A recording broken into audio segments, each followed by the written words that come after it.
Um homem de 67 anos segurava nas mãos um relógio de R$ 500.000. Suas mãos tremiam, não de nervosismo, de raiva contida. 40 anos de humilhação estavam prestes a acabar. E o homem que o humilhava todos os dias não fazia ideia do que estava por vir. Esta é a história de como um Rolex mudou 2 vidas para sempre. Uma história sobre tempo. Não o tempo que passa nos relógios, mas o tempo que leva para descobrirmos quem realmente somos. E às vezes, a pessoa mais sábia é aquela que todos ignoram. 7 horas da manhã de uma terça-feira comum, no edifício Millennium Tower, o prédio mais luxuoso de São Paulo. Apartamentos que custam R$ 15 milhões, condomínio de 8 mil por mês. Vista panorâmica da cidade que se estende até o horizonte. O tipo de lugar onde moram pessoas que nunca precisaram se preocupar com dinheiro, onde o valor de um carro de luxo é considerado troco de pão. Elias Tavares empurrava seu carrinho de limpeza pelo lobby de mármore italiano importado diretamente de Carrara. 67 anos de idade, cabelos completamente brancos que já foram negros como a noite. Mãos ásperas, marcadas por décadas de trabalho árduo. Cada ruga em seu rosto contava uma história de luta, de perdas, de dignidade mantida, mesmo nas circunstâncias mais difíceis. Seu uniforme azul estava desbotado, com manchas que não saíam mais, não importava quantas vezes ele lavasse com sabão em pó barato, comprado no mercadinho da esquina. Para os moradores do Millennium Tower, Elias era invisível, menos que invisível. Ele era como o ar-condicionado ou a iluminação do lobby. Algo que funcionava em segundo plano, que ninguém notava até quebrar. Apenas mais um funcionário que fazia parte da decoração, como os vasos de plantas ornamentais ou os quadros abstratos nas paredes. O elevador social estava quebrado havia uma semana inteira.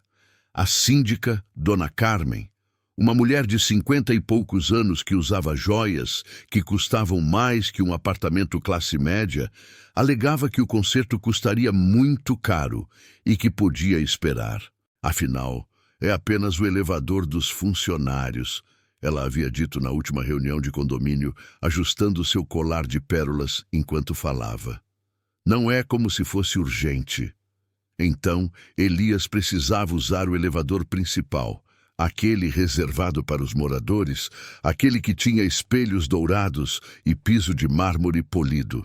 Quando as portas se abriram no 3º andar, Eduardo Sampaio entrou como um furacão de arrogância e pressa. 48 anos, terno italiano de R$ 12 mil, feito sob medida por um alfaiate que atendia apenas a elite paulistana, sapatos de couro artesanal que custavam mais que o salário mensal de Elias. No pulso, um relógio que brilhava como uma constelação de diamantes. Eduardo segurava um café gourmet de R$ 40 mais caro que o almoço de uma família inteira. E checava mensagens no celular mais caro do mercado, um aparelho que valia mais que o carro usado de 10 anos de Elias. Eduardo olhou para Elias, depois para o carrinho com baldes, panos de chão e produtos de limpeza. Sua expressão mudou instantaneamente, como se alguém tivesse ligado um interruptor. Nojo, irritação, desprezo absoluto, como se tivesse entrado no elevador errado, como se tivesse sido contaminado por algo repugnante. Desculpa, mas você não deveria estar usando este elevador, Eduardo disse, sem tirar os olhos do celular, sua voz carregada de desdém. Este é para moradores, pessoas que pagam para morar aqui. O elevador de serviço está quebrado, senhor. Elias respondeu com voz baixa, cabeça baixa, como havia aprendido a fazer ao longo de 8 anos de humilhações diárias. A síndica disse que podemos usar este até consertarem. Eduardo bufou, irritado, como se tivesse ouvido a coisa mais absurda do mundo. Que administração incompetente! Não é possível que eu tenha que dividir espaço com... Ele gesticulou vagamente na direção de Elias, como se não conseguisse encontrar palavras adequadas para descrever algo tão desprezível. com pessoas assim. Durante todo o trajeto até o 10º andar, Eduardo ficou o mais longe possível de Elias, encostado na parede oposta, respirando pela boca como se o ar estivesse contaminado por alguma doença contagiosa. Murmurou algo sobre pessoas que não conhecem seu lugar e administração incompetente que permite esse tipo de situação degradante. Checou o relógio várias vezes, como se cada segundo naquele elevador fosse uma tortura insuportável. Quando o elevador parou no 10º andar, Eduardo saiu rapidamente, como se estivesse fugindo de um incêndio. Mas antes de as portas se fecharem, ele virou-se para Elias e fez um gesto com a mão, como quem espanta um animal indesejado. Um gesto que destilava décadas de privilégio e arrogância. Da próxima vez, espere o elevador de serviço ser consertado, ele disse com um sorriso cruel que não chegava aos olhos. Cada um no seu lugar, não é mesmo? Você no subsolo, eu aqui em cima. As portas se fecharam com um som suave e eletrônico. Elias continuou até o subsolo, empurrando seu carrinho cabeça baixa, ombros curvados pelo peso de mais uma humilhação. Ele estava acostumado. Isso acontecia 3, 4 vezes por semana. Moradores que o tratavam como mobília. Ou pior, como algo que precisava ser evitado, como uma mancha na perfeição de suas vidas douradas. Mas enquanto caminhava pelo corredor frio e úmido do subsolo, Elias pensava no relógio que havia visto no pulso de Eduardo. Um Rolex Daytona Rainbow. Edição limitadíssima. Apenas 50 unidades produzidas no mundo inteiro. 500 mil reais no mercado brasileiro. Um relógio que custava mais que 20 anos do seu salário. Elias reconheceu o modelo imediatamente. Cada detalhe gravado em sua memória como uma fotografia. Calibre 4,130, movimento automático. Reserva de marcha de 72 horas, turbilhão de alta complicação. Caixa de ouro branco de 18 quilates com diamantes incrustados no mostrador. Pulseira de ouro sólido, cada componente uma obra-prima de engenharia suíça. Porque Elias Tavares tinha um segredo que ninguém no edifício Millennium Tower conhecia. Um segredo que mudaria tudo. Um segredo que estava prestes a transformar a humilhação em vingança, o desprezo em respeito e a invisibilidade em reconhecimento. 3 dias depois, quinta-feira, meio-dia, o sol de verão paulistano entrava pelas janelas do 10º andar do Millennium Tower, criando reflexos dourados no piso de mármore polido. Elias estava limpando meticulosamente o hall, passando o pano úmido em cada centímetro do corrimão de bronze importado, quando ouviu gritos vindos do apartamento 1003. A voz de Eduardo Sampaio ecoava pelo corredor como um trovão, carregada de frustração, raiva e desespero. Como assim parou? Este relógio custou R$500 mil. R$500 mil! Você tem ideia do que isso significa? Você tem noção do que R$500 mil representa? Através da porta entreaberta do apartamento, uma porta de madeira maciça que custava mais que um carro popular, Elias podia ver Eduardo gesticulando violentamente, segurando o Rolex Daytona Rainbow nas mãos como se fosse uma bomba prestes a explodir. O relógio estava parado, completamente parado. Os ponteiros não se moviam há 2 dias inteiros, congelados no tempo como uma fotografia. Senhor Eduardo, dizia uma voz feminina, provavelmente da secretária particular, Mariana, uma mulher de 30 anos que ganhava mais em 1 mês que Elias em 1 ano inteiro. Já tentamos 3 relojoarias diferentes. Todas disseram exatamente a mesma coisa. É um modelo muito específico, muito complicado, muito arriscado. Precisaria ser enviado diretamente para a Suíça, para a própria fábrica da Rolex, em Genebra. E quanto tempo isso levaria? Quanto tempo eu ficaria sem meu relógio? 6 meses no mínimo, talvez 1 ano inteiro, depende da fila de espera, da disponibilidade dos técnicos especializados, da importação das peças Eduardo explodiu como um vulcão em erupção. Um ano inteiro? Você está brincando comigo? Eu tenho reuniões importantes todos os dias, jantares de negócios com investidores internacionais, eventos sociais onde preciso impressionar. Como vou aparecer sem meu relógio? Você sabe quanto este relógio impressiona os clientes? Quanto dinheiro ele me ajuda a fechar em negócios? Quanto respeito ele me garante? Elias continuou limpando, movendo-se como um fantasma pelo corredor, fingindo não ouvir nada, mas absorvendo cada palavra como uma esponja. Eduardo estava desesperado, completamente desesperado. Não era apenas um relógio para ele. Era muito mais que isso. Era um símbolo de status que valia mais que a vida de pessoas comuns.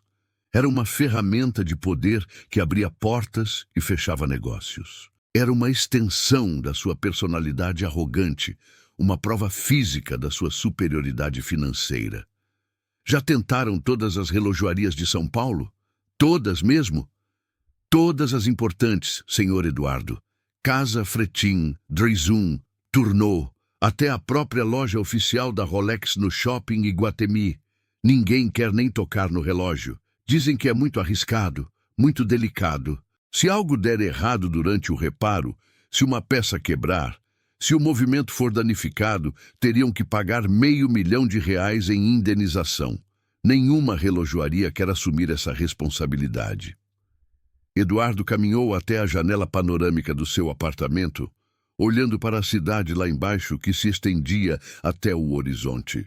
Seu império de negócios, suas empresas de importação e exportação, seus investimentos no mercado financeiro, suas propriedades espalhadas por 3 estados. Tudo construído sobre a imagem de sucesso absoluto, de poder inquestionável, de superioridade incontestável. E agora, um simples relógio parado ameaçava essa imagem cuidadosamente construída ao longo de décadas. Tem que haver alguém, ele murmurou para si mesmo, apertando os punhos até os nós dos dedos ficarem brancos.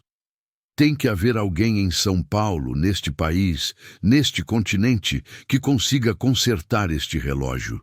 Não é possível que R$500 mil virem sucata por causa de um problema mecânico. Elias terminou de limpar o corredor, guardou seus materiais no carrinho e se dirigiu ao elevador.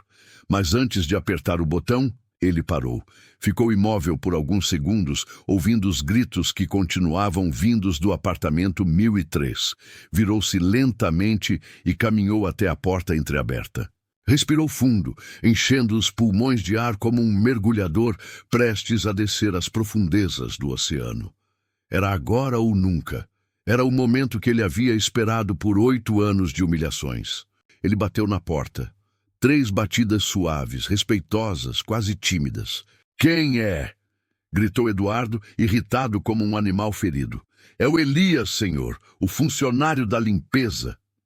A porta se abriu violentamente, como se tivesse sido atingida por um vendaval. Eduardo apareceu no vão da porta com o rosto vermelho de raiva, veias saltadas no pescoço, segurando o relógio parado na mão como se fosse uma arma. "O que você quer? Não vê que estou ocupado com problemas importantes? Problemas que você jamais entenderia?" Elias manteve a cabeça baixa, as mãos entrelaçadas na frente do corpo, assumindo a postura submissa que havia aperfeiçoado ao longo de anos de servidão. "Desculpe incomodar, senhor Eduardo, mas ouvi sem querer sobre o problema com seu relógio. E daí, o que um faxineiro entende de relógios de R$500 mil? O que alguém como você poderia saber sobre engenharia suíça de precisão?" "Talvez eu possa ajudar, senhor." Eduardo riu. Uma gargalhada cruel, debochada, que ecoou pelo corredor como o som de vidro se estilhaçando. "Você ajudar com um Rolex Daytona Rainbow? Você sabe quanto custa este relógio? Mais que sua casa, seu carro e tudo que você possui junto. Mais que você ganhará em toda a sua vida." "Eu sei, senhor. É um calibre 430, movimento automático, reserva de marcha de 72 horas, caixa de ouro branco de 18 quilates com diamantes incrustados. Pulseira de ouro sólido, edição limitada de apenas 50 unidades no mundo inteiro. Eduardo parou de rir instantaneamente. Sua expressão mudou de deboche para surpresa genuína, como se tivesse levado um soco no estômago. Como você sabe disso? Eu entendo um pouco de relógios, senhor. Um pouco? Eduardo balançou a cabeça incrédulo, como se estivesse vendo um fantasma. Você é faxineiro. Faxineiros não entendem de relógios suíços de R$500 mil. Faxineiros não sabem a diferença entre um Rolex e um relógio de pulso comum. Elias finalmente levantou a cabeça e olhou diretamente nos olhos de Eduardo. Pela primeira vez em 8 anos, ele não baixou o olhar. Posso dar uma olhada, senhor? Sem compromisso. Se eu não conseguir identificar o problema, o senhor não perde nada. Se eu conseguir... Eduardo hesitou. Olhou para o relógio parado em suas mãos, depois para Elias, depois novamente para o relógio. Sua mente calculava rapidamente as possibilidades, os riscos, as chances. Você está completamente louco se pensa que vou deixar um faxineiro tocar no meu Rolex. Você não tem ideia do valor que tem nas suas mãos. O senhor disse que nenhuma relojoaria quer nem tocar no relógio. Elias respondeu calmamente, sua voz firme pela primeira vez em anos. Que diferença faz se eu der uma olhada? Se eu estragar, o senhor já estava sem o relógio mesmo. Se eu conseguir consertar... Eduardo ficou em silêncio por um longo momento. A lógica de Elias era irrefutável, por mais que doesse admitir. Por mais que ferisse seu orgulho, aceitar a ajuda de alguém que ele considerava inferior. E se você conseguir consertar? Eduardo perguntou, sua voz carregada de ceticismo e desconfiança. O que você quer em troca? Dinheiro? Um aumento de salário? Uma promoção? Elias sorriu. Um sorriso pequeno, quase imperceptível, mas que carregava décadas de humilhação, dignidade ferida e uma vingança cuidadosamente planejada. Se eu consertar seu relógio, senhor Eduardo, o senhor me dá este prédio. O silêncio que se seguiu à proposta de Elias foi ensurdecedor. Eduardo ficou completamente imóvel, como se tivesse sido atingido por um raio. Seus olhos se arregalaram, sua boca se abriu ligeiramente e por alguns segundos ele pareceu ter esquecido como respirar. O relógio parado em suas mãos tremeu levemente, reflexo do choque que percorreu todo o seu corpo. O quê? Eduardo gaguejou, sua voz saindo como um sussurro rouco. Você disse o prédio? Este prédio? O Millennium Tower? Sim, senhor. Elias respondeu com uma calma impressionante, como se estivesse discutindo o tempo. Se eu consertar seu relógio, o senhor me dá este prédio. Todo ele, todos os apartamentos, todas as unidades comerciais, todas as vagas de garagem, toda a estrutura. Eduardo começou a rir novamente, mas desta vez era uma risada diferente. Não era deboche ou crueldade.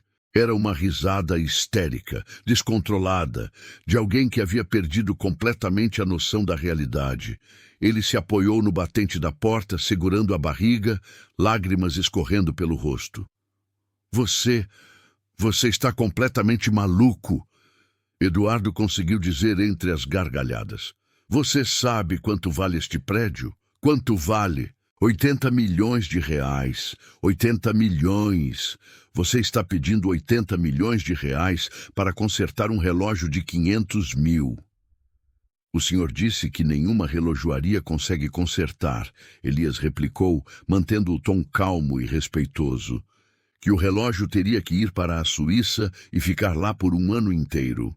E o senhor tem um jantar importante hoje à noite com 200 empresários. Que sua reputação está em jogo. Eduardo parou de rir abruptamente. A realidade da situação voltou a atingi-lo como uma onda gelada. Ele realmente estava desesperado. Realmente não tinha outras opções. Realmente precisava daquele relógio funcionando em menos de 8 horas. Mas 80 milhões de reais, Eduardo murmurou, balançando a cabeça. Você tem noção do que está pedindo? 80 milhões? Eu poderia comprar 1.600 relógios iguais a este com 80 milhões.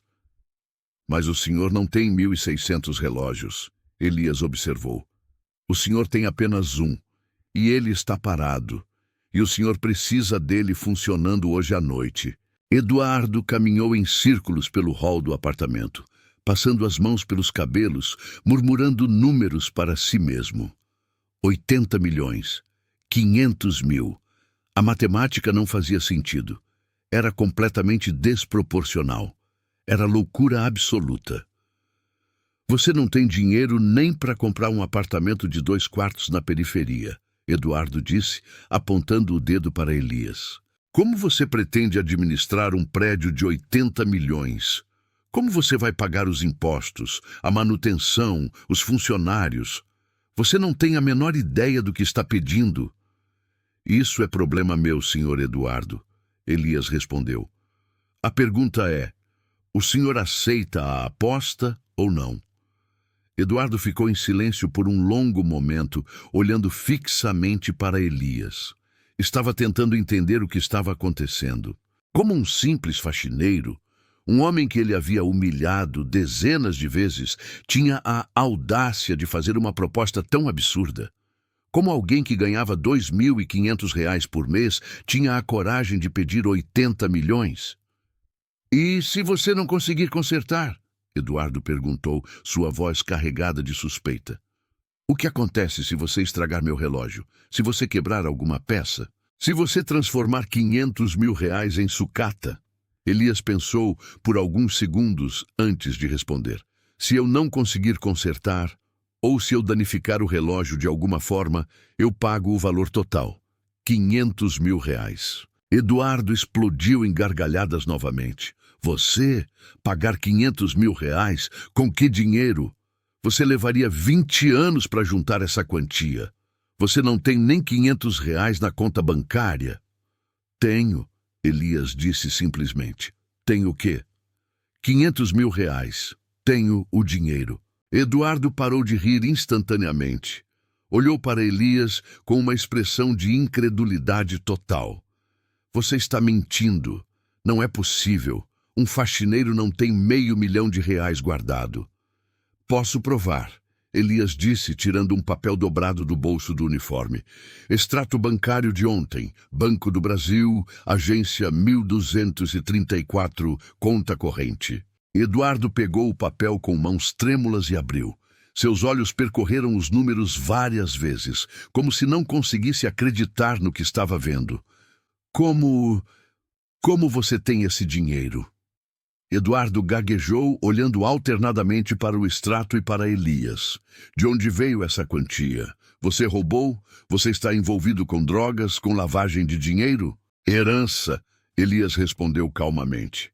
Minha esposa faleceu há 2 anos. Ela tinha um seguro de vida que eu nem sabia que existia. R$ 500 mil, mais os juros e rendimentos dos últimos 2 anos.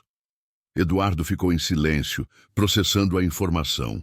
Um faxineiro com quase R$ 1 milhão na conta. Um homem que ele havia tratado como lixo durante 8 anos. Tinha mais dinheiro líquido que muitos empresários que ele conhecia. Por que você continua trabalhando como faxineiro se tem todo esse dinheiro? Eduardo perguntou, genuinamente confuso. Porque eu gosto do meu trabalho, Elias respondeu, e porque eu estava esperando a oportunidade certa. Oportunidade para quê?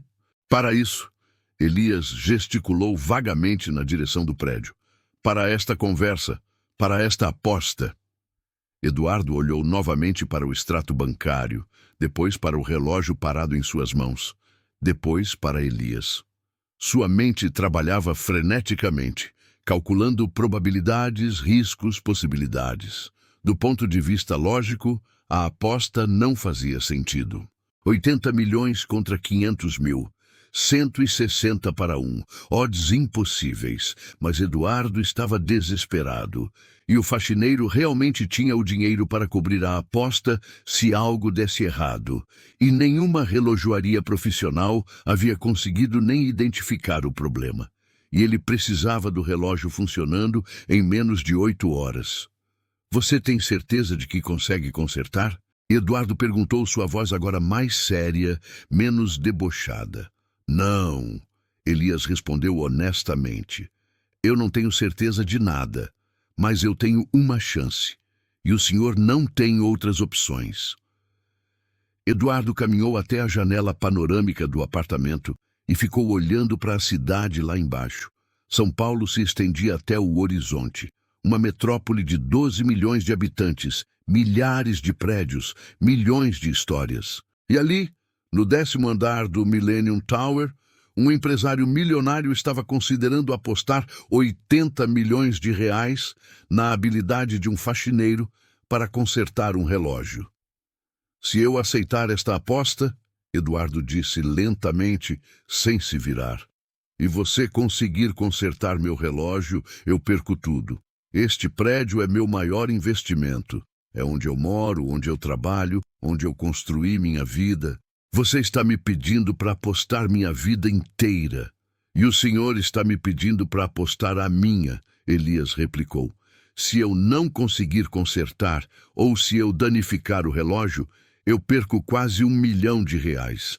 Todo o dinheiro que minha esposa me deixou. Toda a segurança financeira que eu tenho para o resto da vida.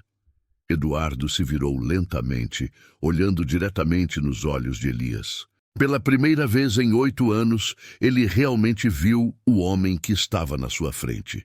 Não o faxineiro invisível, não o funcionário descartável, mas um ser humano com história, com perdas, com dignidade, com coragem suficiente para fazer uma aposta impossível. Você realmente acredita que consegue consertar meu relógio? Eduardo perguntou. Eu acredito que vale a pena tentar, Elias respondeu. Eduardo ficou em silêncio por mais alguns segundos. Depois, estendeu a mão direita na direção de Elias.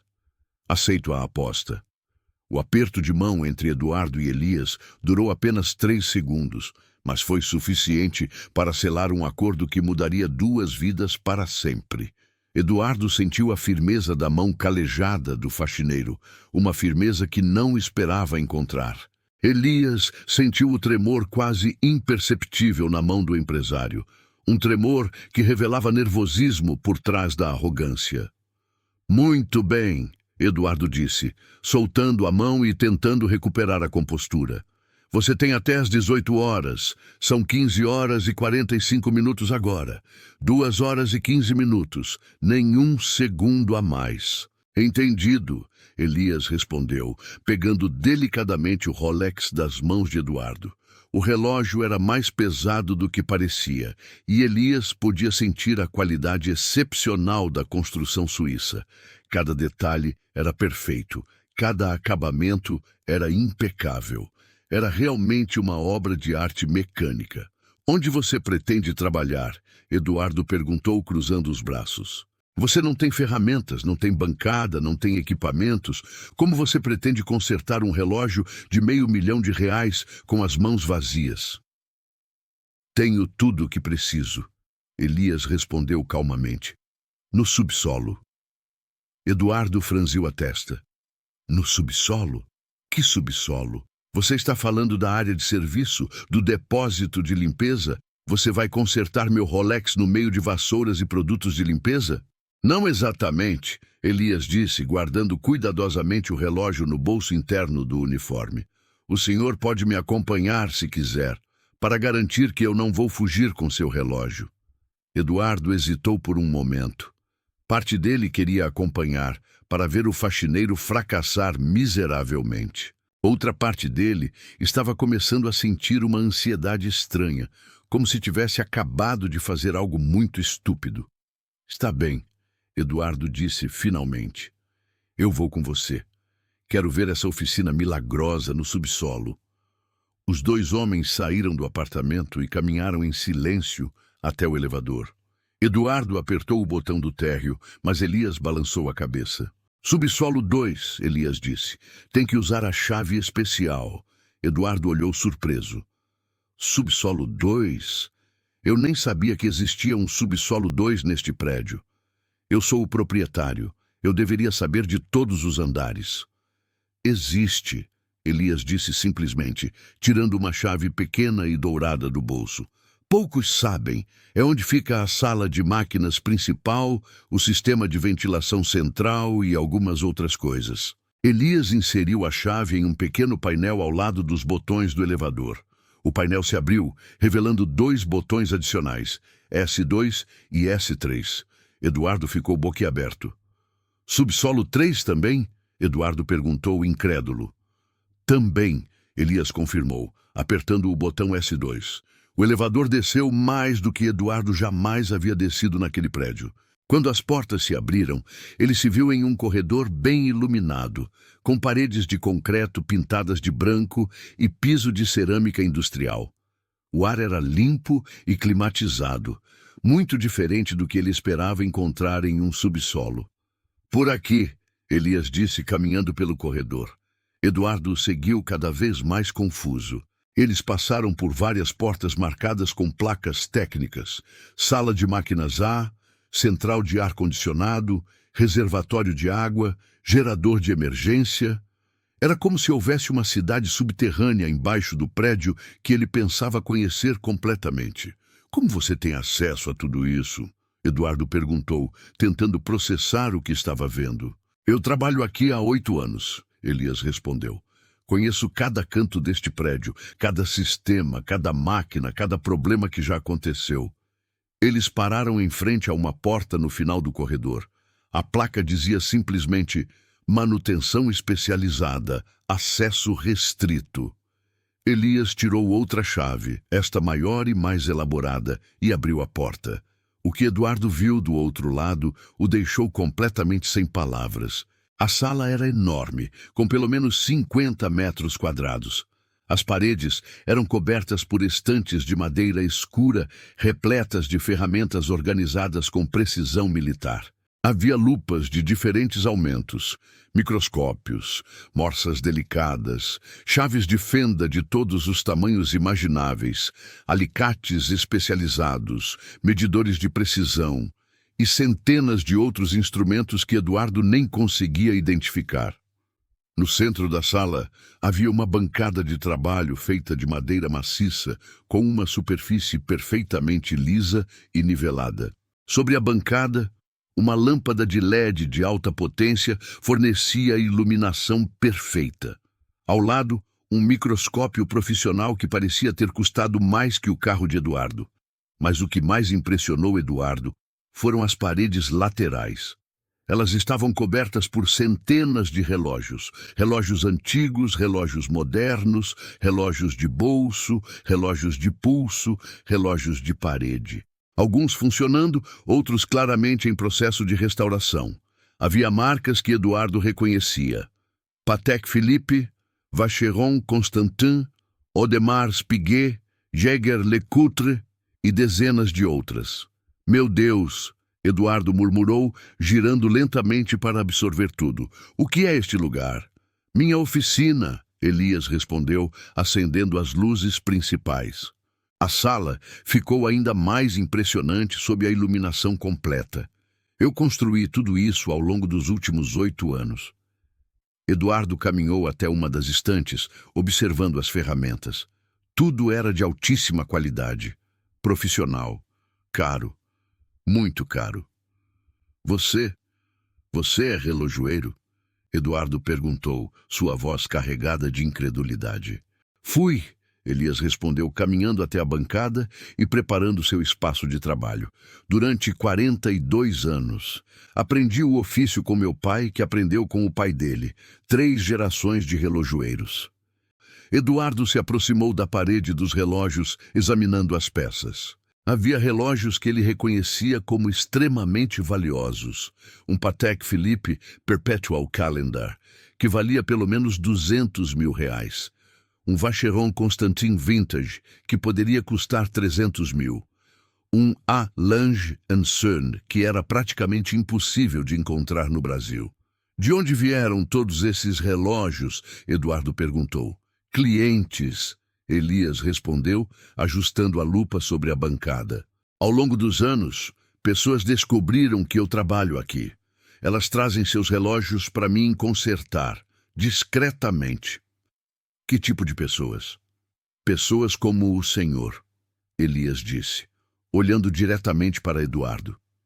Pessoas ricas, importantes, que têm relógios caros e não confiam em qualquer relojoaria. Pessoas que precisam de discrição absoluta. Eduardo começou a entender.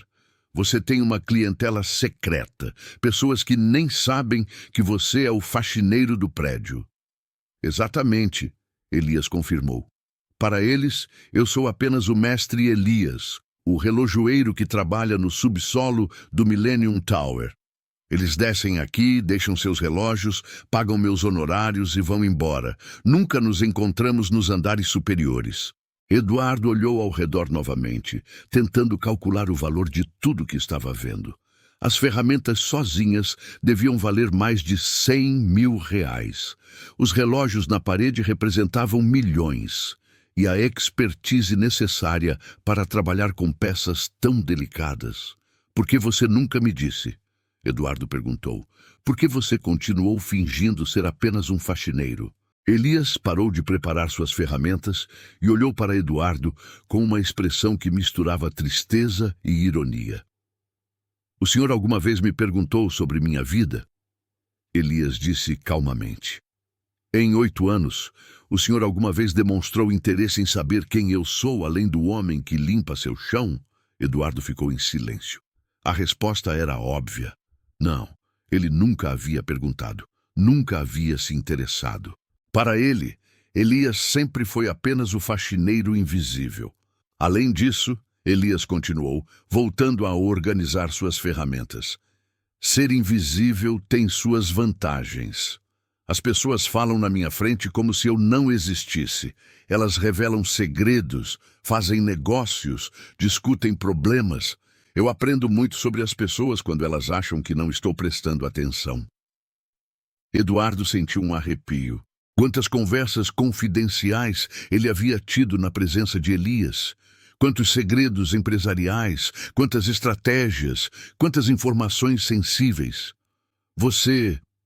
Você ouviu minhas conversas de negócios?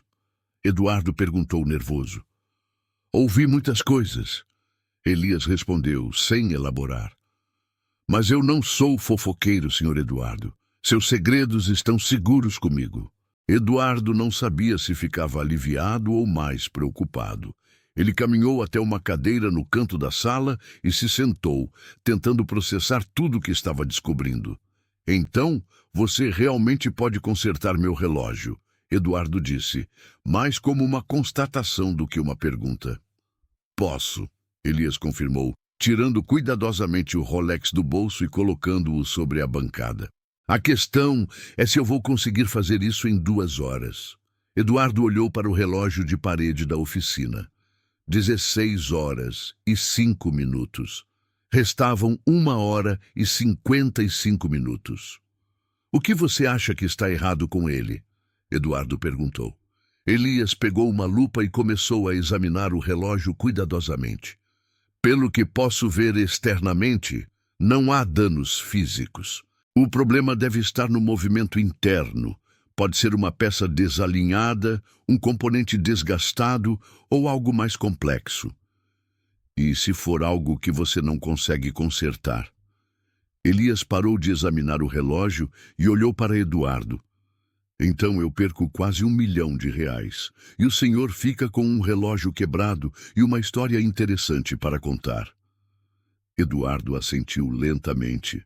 A realidade da aposta estava começando a pesar sobre ele.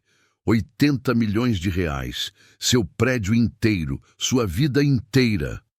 Posso ficar aqui e assistir? Eduardo perguntou. Pode, Elias respondeu voltando ao trabalho. Mas vai ter que ficar em silêncio. Consertar um relógio como este requer concentração absoluta. Eduardo se acomodou na cadeira e ficou observando. Pela primeira vez em 8 anos, ele estava realmente prestando atenção em Elias Tavares. E o que ele estava vendo era um homem completamente diferente do faxineiro invisível que ele pensava conhecer. Elias posicionou o Rolex Daytona Rainbow sob a lâmpada de alta potência e ajustou o microscópio para o aumento ideal. Suas mãos, que Eduardo havia visto apenas segurando vassouras e panos de limpeza, agora se moviam com uma precisão e delicadeza que beiravam o sobrenatural. Calibre 4,30, Elias murmurou, mais para si mesmo do que para Eduardo. Movimento automático, reserva de marcha de 72 horas, uma das complicações mais sofisticadas que a Rolex já produziu. Eduardo se inclinou para a frente na cadeira, fascinado. Você reconhece o modelo só de olhar? Trabalhei com centenas destes ao longo dos anos. Elias respondeu, pegando uma lupa de aumento ainda maior. Cada fabricante tem suas características únicas. É como reconhecer a caligrafia de um amigo. Com movimentos extremamente cuidadosos, Elias começou a remover a pulseira do relógio. Cada elo era uma pequena obra de arte, cravejado com diamantes que cintilavam sob a luz intensa. Eduardo calculou mentalmente. Só a pulseira devia valer mais de 200 mil reais. Cuidado, Eduardo disse instintivamente, vendo Elias manusear a peça valiosa. Senhor Eduardo, Elias disse calmamente, sem tirar os olhos do relógio. Eu já trabalhei com relógios que valiam mais que este prédio inteiro.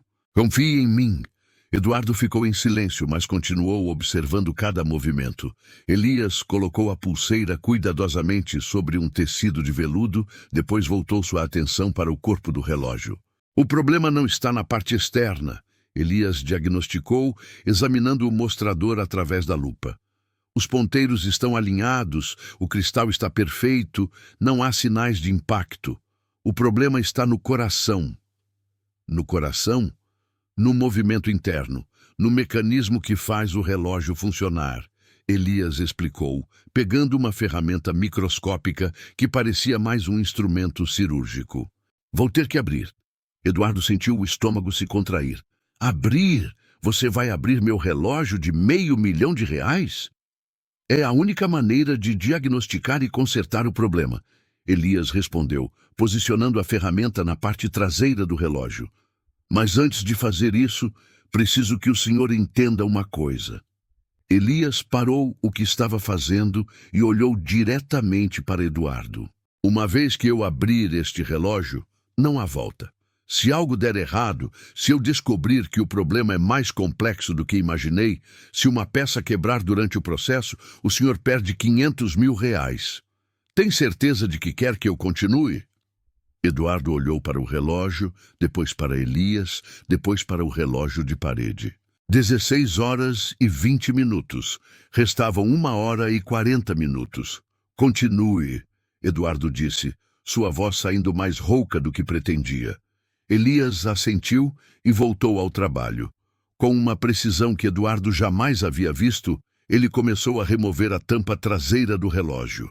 O processo levou quase 10 minutos, cada movimento calculado, cada giro da ferramenta medido em frações de milímetro. Quando a tampa finalmente se soltou, Eduardo pôde ver o interior do Rolex pela primeira vez. Era como olhar para o interior de um universo em miniatura. Centenas de peças microscópicas, engrenagens menores que grãos de arroz, molas mais finas que fios de cabelo, tudo trabalhando em harmonia perfeita para medir o tempo.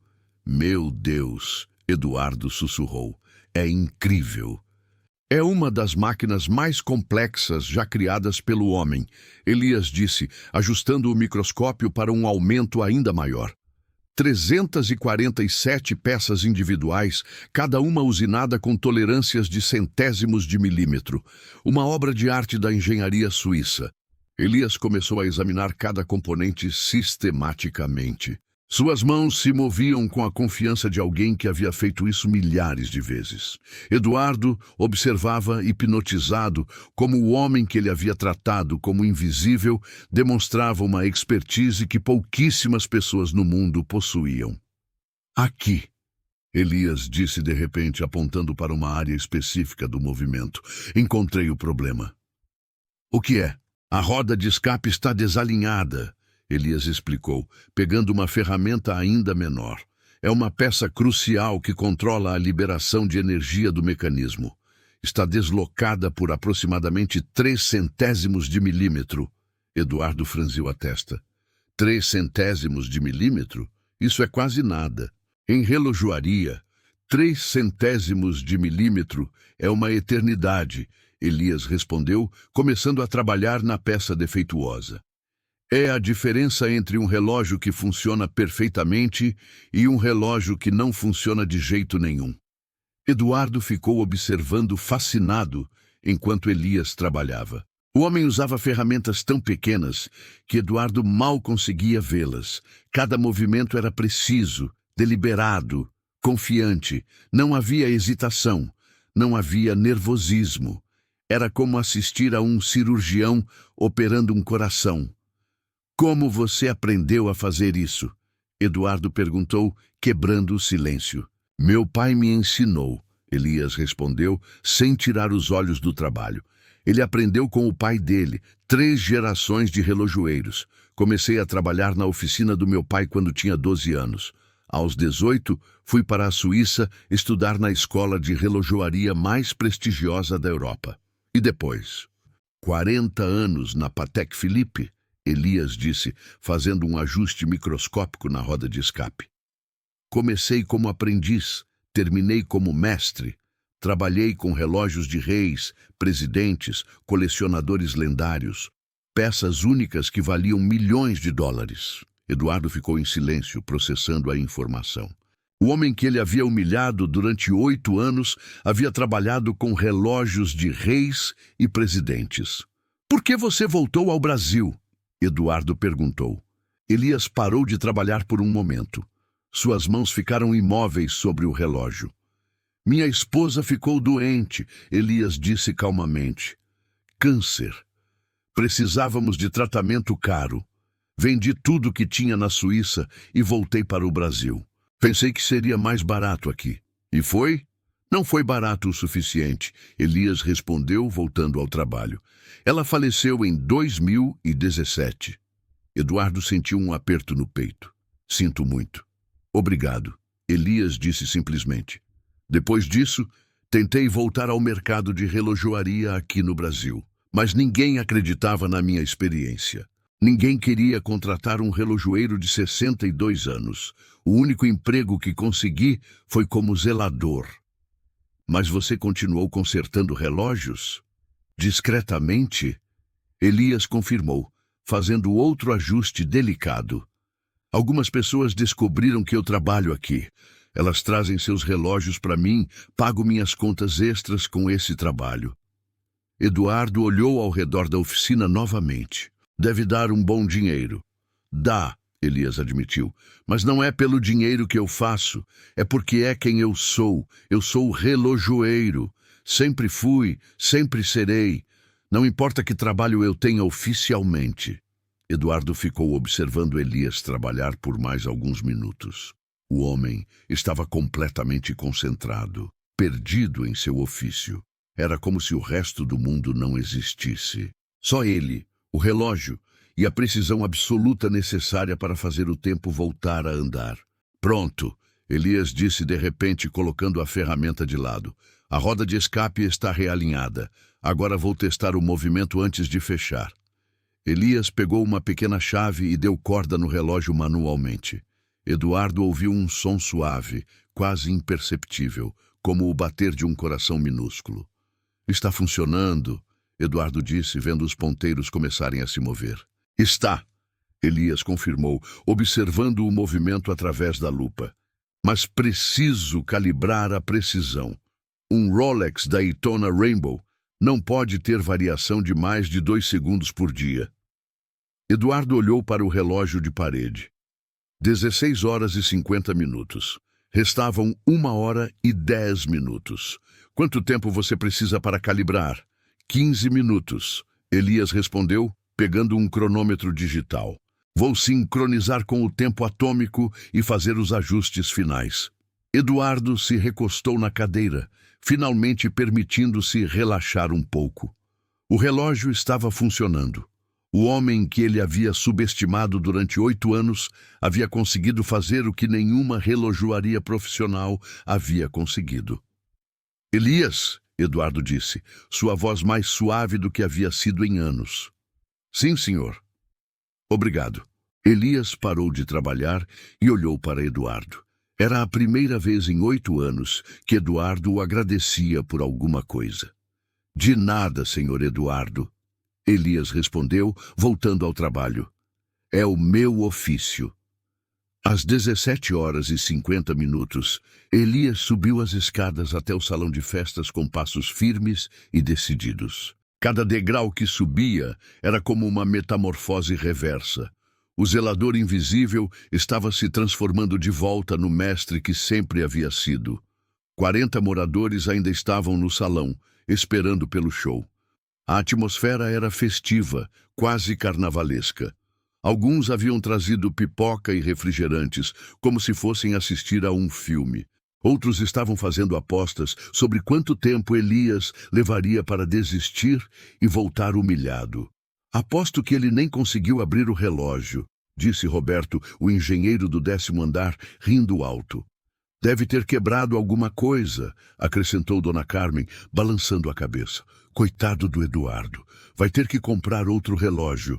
Pelo menos foi divertido, comentou Dr. Carvalho, ajustando os óculos. Fazia tempo que não víamos uma comédia tão boa. Eduardo estava no centro do salão, rindo e conversando com os convidados como se fosse o anfitrião de uma festa. Ele havia se esquecido completamente do desafio real. Para ele, era apenas uma piada elaborada, uma forma de entreter os vizinhos às custas do zelador, como sempre fazia. Pessoal, pessoal, Eduardo disse, batendo palmas para chamar a atenção. Nosso show está prestes a começar. Preparem-se para ver o zelador admitir que não conseguiu nem descobrir como abrir um relógio. Os moradores riram e aplaudiram, antecipando a humilhação que estava por vir. Foi nesse momento que Elias entrou no salão. O contraste era impressionante. Enquanto os moradores estavam vestidos casualmente, Elias havia se arrumado. Havia penteado o cabelo, lavado o rosto, endireitado a camisa. Seus olhos, que durante 8 anos haviam sido submissos e evasivos, agora brilhavam com uma confiança que ninguém havia visto antes. Ah, o nosso relojoeiro chegou! Eduardo disse em voz alta quando viu Elias entrar, fazendo uma reverência exagerada e teatral. E então, mestre Elias, conseguiu descobrir como funciona um Rolex? Ou precisa de mais algumas horas para estudar? Os moradores explodiram em gargalhadas. Alguns aplaudiram ironicamente. Roberto assobiou como se estivesse em um show de comédia. Elias caminhou até o centro do salão com passos medidos e deliberados. Não havia pressa em seus movimentos, não havia nervosismo. Era como se ele estivesse caminhando em direção ao seu destino. Ele parou bem no centro do círculo formado pelos moradores. Tirou a pequena caixinha de veludo azul do bolso da camisa. A mesma caixinha onde Eduardo havia guardado o relógio 3 horas antes. O salão ficou ligeiramente mais silencioso. A curiosidade começou a superar a diversão. Elias segurou a caixinha com ambas as mãos, como se fosse um objeto sagrado. Olhou para Eduardo, depois para cada um dos 40 moradores presentes. Seus olhos pararam em cada rosto, memorizando cada expressão de expectativa e diversão. Senhor Eduardo, Elias disse, sua voz clara e firme ecoando pelo salão. O senhor me deu 3 horas para consertar seu Rolex Daytona Rainbow. Foram exatamente 2 horas e 50 minutos. Eduardo sorriu, esperando a confissão de derrota. Elias abriu a caixinha lentamente, como se estivesse revelando um tesouro. Dentro, o Rolex Daytona Rainbow brilhava sob as luzes do salão como uma constelação de diamantes. E os ponteiros estavam se movendo, suavemente, precisamente, perfeitamente. O salão ficou em silêncio absoluto. O sorriso desapareceu do rosto de Eduardo. Sua expressão mudou de diversão para confusão, depois para incredulidade, depois para choque completo. Não é possível, Eduardo murmurou, estendendo a mão trêmula para pegar o relógio. Como você... Eduardo pegou o relógio e o examinou de todos os ângulos. Os ponteiros se moviam suavemente. O cronógrafo funcionava perfeitamente. A hora estava correta, 17 horas e 51 minutos. O tic-tac era suave e constante, como o batimento de um coração saudável. Problema na roda de escape, Elias disse com voz calma e profissional. Desalinhamento de 0,03 de milímetro, causado pelo uso excessivo do cronógrafo. Problema comum no calibre 4130, quando submetido a vibrações constantes. Eduardo olhou para Elias como se estivesse vendo um fantasma. Como você sabe disso? Como você sabe sobre calibres e rodas de escape? Elias tirou a fotografia amarelada do bolso da camisa. A mesma fotografia que havia guardado como um tesouro durante todos esses anos. A prova de quem ele realmente era. Porque eu trabalhei 40 anos na Patek Philippe, em Genebra, Elias respondeu, mostrando a fotografia para Eduardo. Fui mestre relojoeiro. Consertei relógios de reis, presidentes, colecionadores lendários, peças que valiam milhões de dólares. Ele mostrou a fotografia para Eduardo, depois para todos os moradores. A imagem de um jovem Elias, uniformizado, sorrindo orgulhosamente em frente à mais prestigiosa manufatura de relógios do mundo. Meu nome é Elias Tavares, ele continuou, sua voz ganhando força e emoção. Durante 40 anos, fui conhecido como Mestre Tavares, especialista em alta relojoaria. Trabalhei com Patek Philippe, Vacheron Constantin, Audemars Piguet. Consertei relógios que vocês nem sonham em possuir. O salão estava em silêncio sepulcral. Ninguém ria mais. Ninguém fazia piadas. 40 pessoas estavam descobrindo que haviam tratado um mestre como se fosse nada. Voltei ao Brasil em 2015 para cuidar da minha esposa Helena, que estava com câncer. Elias continuou, sua voz firme, mas carregada de emoção. Gastei tudo o que tinha no tratamento. Vendi minha casa na Suíça, meus equipamentos, minhas economias de uma vida inteira. Quando ela morreu em 2017, eu estava completamente quebrado. Dona Carmen começou a chorar silenciosamente. Roberto, o engenheiro, estava com a cabeça baixa, incapaz de olhar para Elias. Dr. Carvalho tirou os óculos e os limpou nervosamente. Tentei voltar ao mercado de relojoaria aqui no Brasil, Elias prosseguiu. Mas ninguém acreditava na minha experiência. Ninguém queria contratar um relojoeiro de 62 anos, por mais qualificado que fosse. O único emprego que consegui foi como zelador deste prédio. Eduardo estava pálido. Suas mãos tremiam enquanto segurava o relógio consertado. Durante 8 anos, vocês me trataram como se eu fosse invisível, Elias disse, olhando para cada morador, sua voz crescendo em intensidade, como se eu não tivesse valor, como se eu fosse menos que vocês. Vocês riram de mim, me humilharam, me ignoraram, mas eu nunca deixei de ser quem eu sou. Elias se endireitou, e pela primeira vez em 8 anos, todos puderam ver sua verdadeira estatura. Não era apenas física, era a estatura de um homem que havia recuperado sua dignidade. Eu sou um mestre, Elias declarou, sua voz ecoando pelo salão silencioso. E mestres fazem o que sabem fazer, não importa onde estejam ou como sejam tratados. Você consertou meu relógio, Eduardo disse com voz quase inaudível, ainda processando a revelação. Sim, Elias respondeu, olhando diretamente nos olhos de Eduardo. E agora você tem uma escolha a fazer. Eduardo olhou para o relógio em suas mãos, depois para Elias, depois para os 40 moradores que assistiam em silêncio absoluto. Eduardo ficou parado por longos segundos, processando as palavras de Elias. O relógio consertado pesava em suas mãos como se fosse feito de chumbo. Cada tic-tac era uma lembrança da sua arrogância. Cada movimento dos ponteiros era uma prova da sua ignorância. Ele se lembrou da aposta. Se Elias consertasse o relógio, Eduardo doaria o prédio inteiro para ele. Uma promessa feita em tom de piada, na certeza absoluta de que seria impossível. Uma brincadeira cruel às custas de um homem que ele considerava inferior. Mas o relógio estava funcionando perfeitamente, impecavelmente, como se tivesse saído da fábrica naquele momento. Eduardo olhou ao redor do salão. 40 pares de olhos o observavam em silêncio. Alguns moradores pareciam nervosos, outros curiosos, todos esperando para ver como ele reagiria. A pressão social era imensa. Sua reputação, sua palavra, sua honra estavam em jogo. Eu fiz uma promessa, Eduardo disse com voz trêmula, mas audível para todos.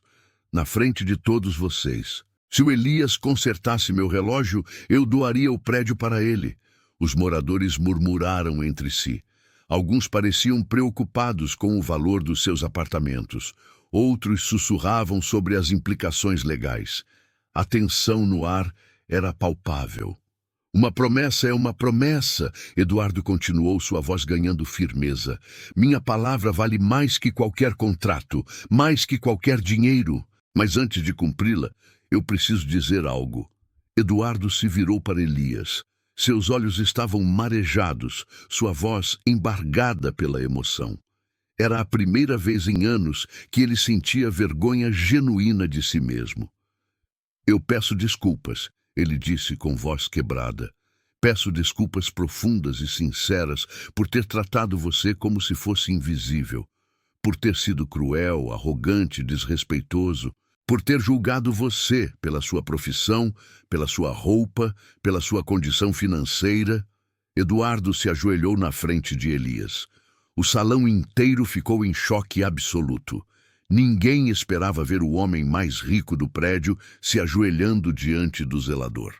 Você é um mestre, um verdadeiro mestre, Eduardo disse com lágrimas escorrendo pelo rosto. E eu fui um idiota arrogante que não soube reconhecer isso. Você salvou minha reputação esta noite, salvou minha dignidade, e eu não mereço essa generosidade. Elias se abaixou e ajudou Eduardo a se levantar, segurando-o pelos braços com gentileza. Todos merecem uma segunda chance, ele disse suavemente, sua voz carregada de sabedoria e compaixão. Todos merecem a oportunidade de serem melhores do que foram ontem.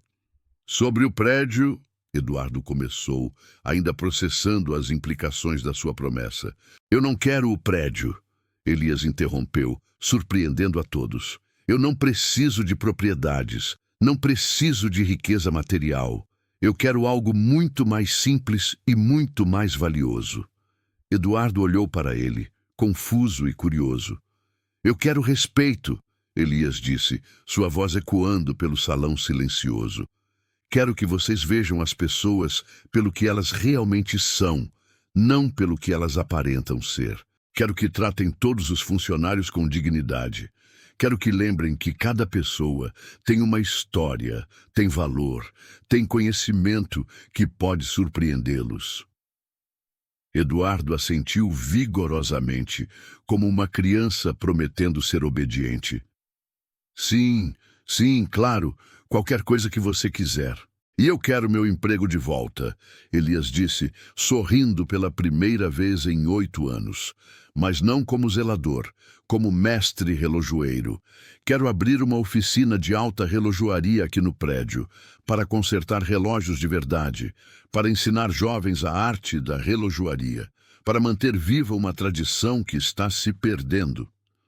Eduardo estendeu a mão para Elias com reverência. Será uma honra ter o mestre Tavares trabalhando conosco, uma honra imerecida. Eles se apertaram as mãos. O salão inteiro aplaudiu. Não ironicamente, não por piada, mas com respeito genuíno, com admiração, com a consciência de que haviam presenciado algo extraordinário. Dona Carmen se aproximou de Elias com lágrimas nos olhos. Mestre Tavares, eu também peço desculpas pelo elevador quebrado, por não ter dado a devida importância aos seus pedidos. Vou providenciar o conserto imediatamente. Roberto, o engenheiro, também se aproximou, visivelmente emocionado. Mestre, eu gostaria de aprender com o senhor. Sempre tive interesse em mecânica de precisão, mas nunca imaginei que pudesse aprender com alguém da Patek Philippe. Dr. Carvalho acenou de longe, ainda envergonhado demais para se aproximar, mas com um sorriso respeitoso e uma reverência discreta. Marina, a filha de Eduardo, correu até Elias e o abraçou com força. "Eu sabia que você era especial", ela disse, olhando para ele com admiração. "Eu sempre soube que havia algo diferente em você. O edifício Millennium Tower ainda é o prédio mais luxuoso de São Paulo. Apartamentos que custam 15 milhões de reais, condomínio de 8 mil por mês, vista panorâmica da cidade que se estende até o horizonte. Mas agora há algo diferente no térreo, algo que mudou completamente a atmosfera do lugar. Uma placa dourada na entrada principal. Ateliê Mestre Tavares, alta relojoaria suíça, tradição desde 1875. Dentro, uma oficina impecável que rivaliza com as melhores de Genebra. Bancadas de mármore italiano, ferramentas de precisão cirúrgica importadas da Suíça, lupas profissionais alemãs. E Elias Tavares, agora com 70 anos, cabelos ainda brancos, mas postura ereta e orgulhosa, ensinando 3 jovens aprendizes a arte milenar da relojoaria. Na parede, emoldurada em ouro, a fotografia de Genebra. Ao lado, diplomas e certificados de 40 anos de carreira. E uma placa de bronze, Mestre Elias Tavares, 40 anos, Patek Philippe, especialista em alta complicação, mestre relojoeiro certificado. Eduardo Sampaio ainda mora na cobertura. Ainda usa seu Rolex Daytona Rainbow. Mas agora, toda vez que o relógio precisa de manutenção, ele desce pessoalmente até o ateliê, sempre com respeito, sempre com humildade. "Bom dia, mestre Tavares", ele diz, com respeito genuíno e admiração sincera. E Elias sempre responde: "Bom dia, Eduardo. Como posso ajudá-lo hoje?" Porque mestres verdadeiros nunca param de servir. Eles apenas escolhem como querem ser tratados enquanto fazem isso. Esta história nos ensina que o verdadeiro valor de uma pessoa não está na sua aparência, na sua profissão atual ou na sua situação financeira. Está na sua experiência, no seu conhecimento, na sua dignidade e no seu caráter. Quantas vezes você passou por alguém e não viu quem essa pessoa realmente era? Quantos Elias existem ao seu redor, sendo tratados como invisíveis, quando na verdade são mestres disfarçados? Se você gostou dessa história, se inscreve no nosso canal para não perder nenhuma novelinha da vida real. Trazemos sempre histórias surpreendentes de superação. Compartilhe esta história se ela tocou seu coração. Deixe um comentário contando se você já viveu uma situação parecida. E, principalmente, seja o Eduardo que se redimiu, não o Eduardo que humilhou. Porque, no final das contas, todos nós somos apenas pessoas tentando fazer o nosso melhor com as cartas que a vida nos deu.